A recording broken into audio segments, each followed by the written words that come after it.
চ্যানেলে সবাইকে স্বাগত। আমি এখন আছি মাগুরা জেলার শালিখা উপজেলার শতকালী ইউনিয়নের কর্মী সমাবেশে। এখানে আজ বিকাল 4টায় শুরু হয়েছে শতকালী ইউনিয়নের কর্মী সমাবেশ। এই কর্মী সমাবেশে উপস্থিত হয়েছেন বাংলাদেশ জাতীয়তাবাদী দলের ভাইস চেয়ারম্যান অ্যাডভোকেট নিতাই রায়। আমরা একটু কথা বলার চেষ্টা করব শালিখা উপজেলা যুব দলের সদস্য সচিব মুন্সি নয়নুজ্জামানের সাথে। আজকে আপনারা জনগণকে কি মেসেজ দিতে চান?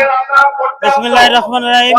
আপনাদেরকে ধন্যবাদ এবং এই শতকালী ইউনিয়ন বিএনপি কর্তৃক আয়োজিত সকল বিএনপির নেতা কর্মীদের সকলকে ধন্যবাদ।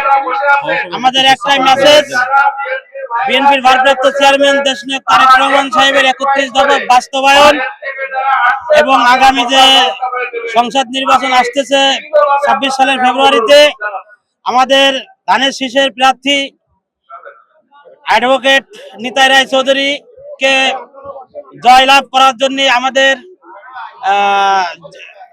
এই কর্মী সমাবেশ এবং আমরা আশা করি এবার ধানের শীষের প্রার্থী বিপুল ভোটে পাশ করবে।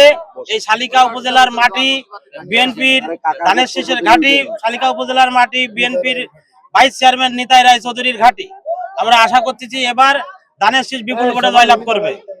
ধন্যবাদ। আমরা কথা বললাম এইমাত্র শালিখা উপজেলা যুব দলের যে সদস্য সচিব, এই সদস্য সচিবের সাথে কথা বললাম। তিনি আমাদের জানালেন যে তারেক রহমানের 31 দফা দাবি, সেই 31 দফা দাবি বাস্তবায়নে কিন্তু তাদের আজকে এই জনসভায় কিন্তু উপস্থিত আছেন বিএনপির ভাইস চেয়ারম্যান অ্যাডভোকেট নিতাই রায় চৌধুরী। আমরা এখন কথা বলার চেষ্টা করব এই মাগুরা জেলা স্বেচ্ছাসেবক দলের সহসভাপতি মুস্তাক ভাইয়ের সাথে। বিসমিল্লাহির রহমানির রহিম।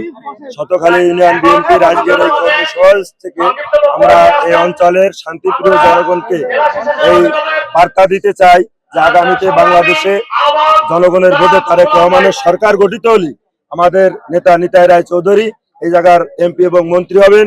উনি এলাকার মানুষের, যুবকের, শ্রমিকের কল্যাণে কাজ করবেন।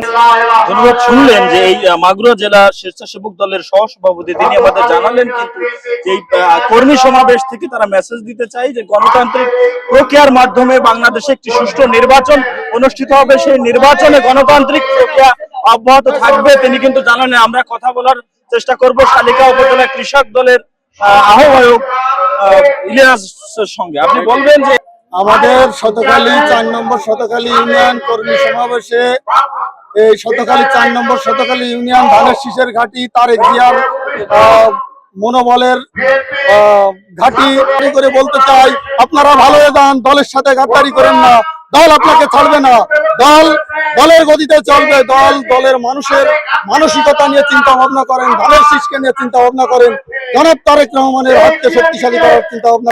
দর্শক শুনলেন এই শালিখা উপজেলার কৃষক দলের যে সদস্য আহ্বায়ক কিন্তু আমাদের জানালেন যে এই কর্মী সমাবেশ থেকে তারা জনগণকে একটি মেসেজ দিতে চান যে শালিখা উপজেলার যে নির্বাচনী এলাকায় কিন্তু বিএনপির যে রয়েছে, তিনি এই এলাকার নির্বাচনী 2 আসনের নির্বাচন করবেন মাগুরা। আমরা একটু কথা বলার চেষ্টা করব শালিখা উপজেলা স্বেচ্ছাসেবক দলের সদস্য সচিব গোলাম কিবরিয়ার সাথে। গোলাম কিবরিয়া ভাই আমাদের জানাবেন এই মেসেজ কর্মী সভা থেকে আপনারা কি মেসেজ দেবেন জনগণ? যে 31 দফার মেসেজ দিতে চাই এবং আমরা এই সম্মেলনের মাধ্যমে মানুষের ভিতরে সম্পৃক্ততা তৈরি করতে চাই। যেহেতু আগামী 26 সালের 1 ফেব্রুয়ারি বা 1 সপ্তাহ বা 2য় সপ্তাহে নির্বাচন হবে।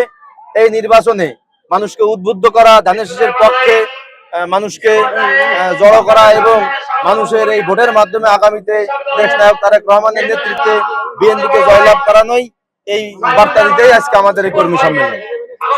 শুনলেন শালিখা উপজেলা স্বেচ্ছাসেবক দলের যে সদস্য সচিব, তিনি কিন্তু আমাদের জানিলেন যে শালিখা উপজেলা মাগুরার যে 2 আসনে নিতাই রায় চৌধুরীকে কিন্তু মাগুরা 2 আসনের যে নির্বাচন রয়েছে, নির্বাচনে জয়ী করে কিন্তু তারা ধানের শীষে প্রার্থীকে জয় করতে চায়, এমনটি কিন্তু তারা আমাদের জানিয়েছেন। আজকে বিকালে 4টায় শুরু হয়েছে এই জনসভা। এখানে উপস্থিত হয়েছেন বিএনপির ভাইস চেয়ারম্যান অ্যাডভোকেট নিতাই রায় চৌধুরী এবং শতকালী ইউনিয়নের বিএনপির নেতা ওয়াজেদ আলী সর্দারের সভাপতিত্বে এই জনসভা অনুষ্ঠিত হচ্ছে। এই ছিল শালিখা মাগুরা থেকে সর্বশেষ সংবাদ। H M Rajib, channel S Magura.